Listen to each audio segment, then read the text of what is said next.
I don't know how long ago that we apparently lost recording, so this may be a two-parter. I just turned the recording back on. We'll see. But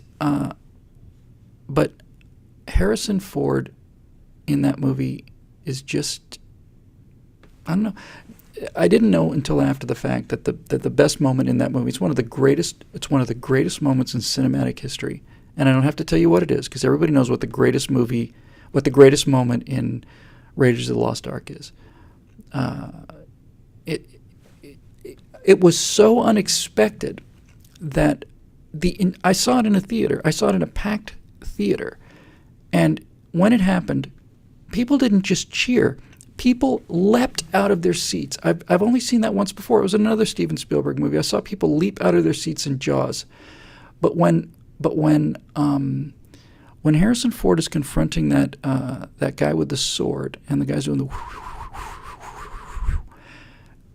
the look on his face when he reached into his holster, pulled out his gun, and just shot the guy, that it was just so inconvenient. It was like, I don't have time for this.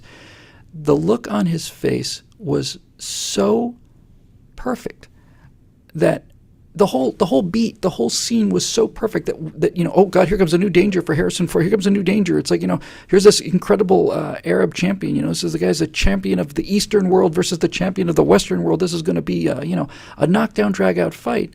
And then he just shoots the guy, and the audience left their seats. They just went, yeah, because of many reasons.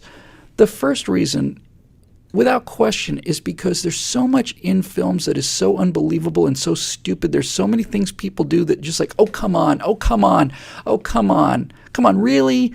How many times have you had that experience? Come on, really? It's like, I've got a gun, I'm going to use it.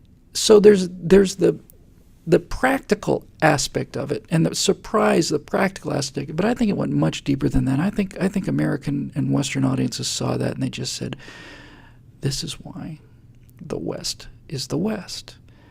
The West is the West because of the thunderstick, and the ease of having a firearm. Isn't that really the whole purpose of firearms? Here's a guy who's trained his entire life from the time he was 4 years old to be the greatest swordsman in all of Egypt. This guy's he's the absolute. He trains 5, 10, 15 hours a day with the swords, and he's been doing this for 30 years now, and he's their champion, he's their Goliath. And it's like, it could have been what's her name? I can't remember the name of his girlfriend in that movie right now. It could have been her who shot him. That's what firearms do. They make people, I don't know. You find out many years. I found out many years later that that it was in fact written to be exactly what you thought it was going to be. It was written to be Harrison Ford with the whip in hand-to-hand combat, dodging the thing, whip around the thing, and then the guy cuts the thing, or he does this, and then it's like, the boom, they're fighting, and this whole thing, and no, he just pulls out the boomstick. He just, pulls out the thunder stick, and it's like game over. And it was magical. It was magical. I don't know how else to put it.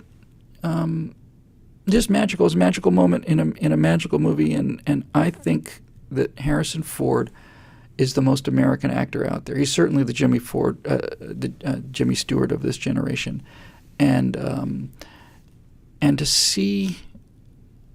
see him in that movie was really great. And the reason I think he's the greatest movie character of all that time, first of all, he's the greatest actor to fill that role. He's such an American-looking guy. He's so laconic and so good-looking and so without being pretty, and he's rugged. But he's also a professor. He's also a university professor. He teaches. He's a smart guy. He's not just a thug. He's not just fist. He'd rather not fight. He's a very, very brilliant guy. He doesn't cry and complain unless it's snakes, of course, and even that's interesting. So I don't know. I thought that was the best matching of actor and character and movie I've ever seen. Somebody just in the comment section just wrote hat, gun, whip. Yep, that's it. Really just hat and a whip. But hat, gun, whip. And yeah. And it's a nice consolation for me to know that he's an actual pilot. I'll tell you a quick story. This will be the end of the night for us tonight. I didn't get to, what are there? 2, sorry, that I missed. But I will tell you this story real quick. I was flying an experimental airplane called a Velocity out of Santa Monica Airport, and we'd had a bunch of problems with that airplane. By this time, we'd had it for a couple of years, and it was giving us all kinds of trouble.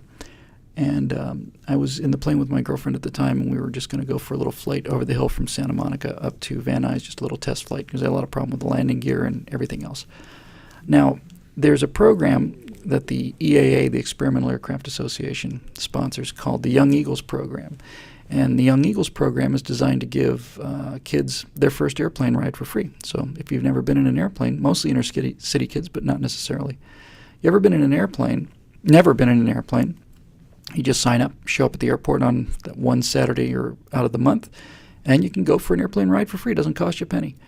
So we used to do that on Santa Monica Airport, and one of the people that we used to see down there was Harrison Ford, who would take he had a big airplane, I forget what it was, something really significant sized airplane, held at least 7, 8, 10 people. Beautiful old biplane, I think.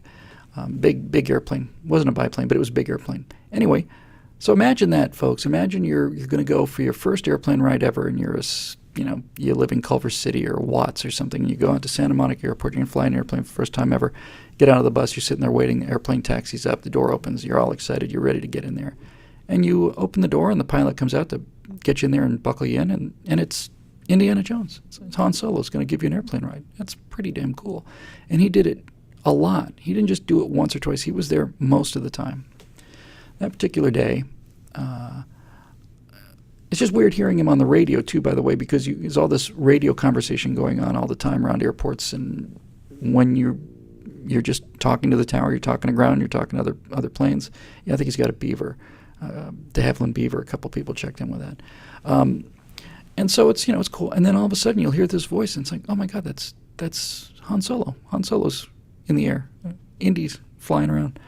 So we take off in our Velocity, and we fly over to Van Nuys and land at Van Nuys and just taxi back for takeoff. We're going to come back to Santa Monica. And we take off out of Santa Monica, rotate, start our climb, positive rate of climb, and pull the landing gear switch up, and all of a sudden I get this me. It's like, oh, really? This wasn't the first time. It's like, honestly, I'm getting this indication that the gear won't retract. So, okay. So I put the gear down, and I don't get the locking light. I don't get the light indicating that the nose gear has locked into position. So now I know the gear is actually down. It's in the airstream. I know it's not up, but it's not locked. So there's a procedure for this. There's a procedure for everything. And Santa Monica Airport is, 7, 8 miles away from, maybe it's 12, 13 top end, but it's a 10-minute flight. It's a 7-minute flight. So we leave Van Nuys, and we're going to go back to Santa Monica, where the plane was kept and where we had our mechanics and all this other stuff. So I get in touch with Santa Monica Tower right over Sepulveda Pass, and it was a November 301 Echo Foxtrot. It looks like we've got a problem with our landing gear. We'd like to make a low approach and see if you can visually confirm whether the gear is down. I'm going to fly low but not land in front of the tower. They can get their binoculars on it, see if the gear looks like it's actually down, half down, what. They said, okay, it's approved, 301 Echo Foxtrot, straight for the numbers, and low approach approved. So we start going. And then we hear the Santa Monica Tower says, I forget what the call sign was, I'll just make one up, and then you hear something like 4 Tango Alpha aircraft ahead, and at your 10 o'clock position is going to be crossing in front of you. He's going to be making a low approach for the airport. Looks like he's got some landing gear problems. And you hear Harrison Ford's voice say, yeah, all right, well, I'll keep a close eye on him, and we'll be watching out for him. And it's like, my first reaction was, really, it was like, save me, Indy. Save me. It didn't last very long, but it's like you hear Indiana Jones up there in the sky. Yeah, we'll keep an eye on him. It's like, oh, thanks, man. It's a whole different animal than if that had been Michael Moore, let's say, flying in a, net underneath a cargo helicopter. No, it's a whole different animal. So whatever you think of his politics or whatever you think about the guy, he's done a lot of good for a lot of kids, and he didn't have to do that. He's a fairly busy guy. So that's my favorite movie character and my favorite actor. And that's that. Anyway, it's 7:38. It's time to close it down once again. We won't talk about the Empire of the Crystal Skull. We'll just pretend that didn't happen. Right? We're just going to pretend that didn't happen. As usual, it's always great to talk to you guys. We'll have a new channel for you next time you come back next week. We can talk a little Big Bad Problem. We'll have an update or two in there. We'll talk a little bit about that movie and movies in general. And I really think this is probably the way to go. What we've been doing, this business of taking the most highly rated questions, it seems the fairest way to go. I might do a couple of, hey, I like this one, or we did that one. But by and large, I think it's working pretty well. Anyway, it's always a pleasure to catch up with you guys, and I am going to get the, by the way, how'd the story turn out? It was a Velocity XL RG, and it turns out the gear was in fact down, and it had not locked in place. That there was something blocking the sensor or something like that. The sensor had been reinstalled incorrectly, but the nose gear didn't collapse.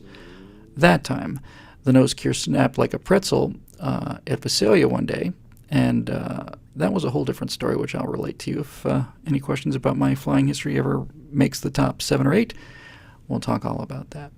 But as usual, folks, always so great to talk to you. Looks like we certainly had to restart twice, so hopefully this will be in 2 pieces. And I am going to get caught up on the Stratosphere Lounges. I've had a lot of stuff to do getting this thing going. But I will get the Stratosphere Lounges caught up, and once we get caught up, I'll post it the next day, later that night or the next day. So, as always, thanks for everything. Thanks for your support at PJTV and at BillWhittle.com, those of you who've done it. And if you haven't and you can, we'd love to have you. Certainly, we'd try and do some good work with it. But we'll be interested in talking about having the new channel up there. So until next week, this is episode number 45. My God, we're getting close to 40,000 Facebook likes and episode 50 of the Stratosphere Lounge. So anyway, as always, it's great to see you guys. Thanks for joining us, and we'll see you next week. Take care now. Bye-bye.